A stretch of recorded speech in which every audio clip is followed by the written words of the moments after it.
Welcome into Paul Catalina's Top 5, brought to you by Flag and Anthem. Go to our website, 365sportsdeals.com. You can find Flag and Anthem and all of our sponsors there, and use promo code 365sports for a deal at checkoff, or promo code SUMMER25. Right now, they just launched a new collection at Flag and Anthem for, guess what, Summer 2025. Real detectives knew that. Let's talk a little college baseball. Top 5 big things that happened during the regionals. Number 5, birds up. The UTSA Roadrunners. Cinderella lives in baseball too. Knocked off the second overall seeded Texas Longhorns, and we'll talk about them more in a little bit with some of their fallen compatriots. But UTSA not only beat Texas, they throttled Texas, and they controlled that both the times they played them. They were fantastic. And a huge win for the Roadrunners over what I won't call a rival per se, but one that really means a lot to them. And this is the Cinderella so far of the NCAA baseball postseason. Congratulations to the Roadrunners. Number 4, being polite is hard. Kevin O'Sullivan, who asked you, please don't Google me, now has a second entry, although less weird than the first one, berating staffers at Coastal Carolina for not having the field ready when he wanted it because the games went late the night before. Now, look, should Coastal Carolina have maybe done a little bit more? Sure. But the way that Kevin O'Sullivan reacted to that was not good, prompting reactions from all of the Coastal Carolina staff, including their head baseball coach, who came right out at Kevin O'Sullivan and talked about how he dressed down the associate AD and their grounds crew. But being polite's hard. Right, Garrett? No one asked you. See? It's tough. Number 3, there are some dumb rules. Duke had a player hit a home run that got them back in the game against Oklahoma State, a game they eventually won to move on to the Super Regionals. He was wearing a hard hat in the dugout, which is their celebration. He then, when they scored the winning run, came out of the dugout still wearing said hard hat.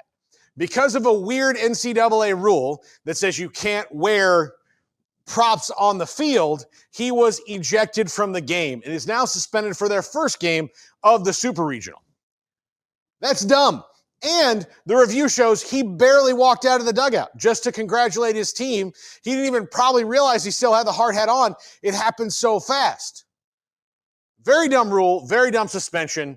And these are the things that sometimes get a little too nitpicky and need to be reviewed in the moment, as opposed to ejecting someone from the game.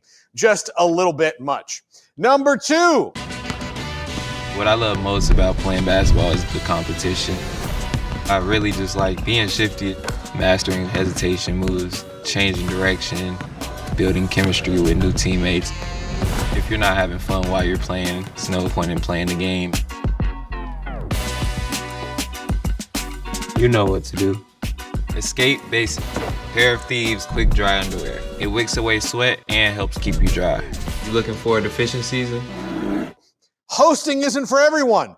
4 top seeds hit the bricks this weekend.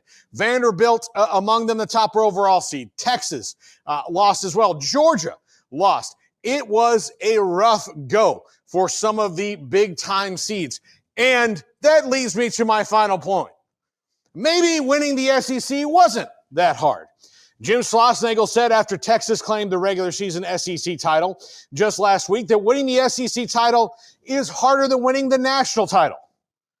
Well, Jim, considering that you've not done that, I don't know how you have a point of comparison to it, even though you were right on the doorstep at Texas A&M last year and left to go work with your best buddy, just kind of randomly, just kind of happened. It's weird how those things occur.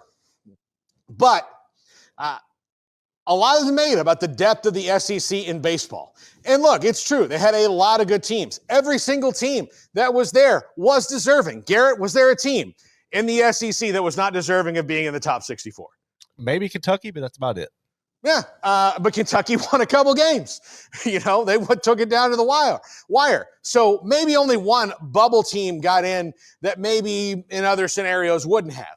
But all of them deserve to be there. But this is more of the SEC propaganda that comes back and bites them. When you play teams that are not in the SEC, they just think they're going to win those games. Well, they didn't. And while, there are still games to be played tonight, they run the risk of going from 13 teams to 2 at certain points during the day-to-day. So maybe we can pump the brakes on a little bit of the colonialism that goes on when it comes to conferences, because all that's well and good. And yes, your conference is very good in all the things. It's very good. But when it comes down to nut cutting, and believe me, there's one thing I know, it's cutting nuts. When it comes down to nut cutting, you got to play the games. And in baseball especially, who the hell knows what's going to go on? It's a hard game. It's a weird game. That's what makes it so special. So maybe don't brag until you're hoisting the trophy at the end of the year. Well, that's just a little bit of advice from me to you. And yes, I know you're all probably hung up on the nut cutting thing.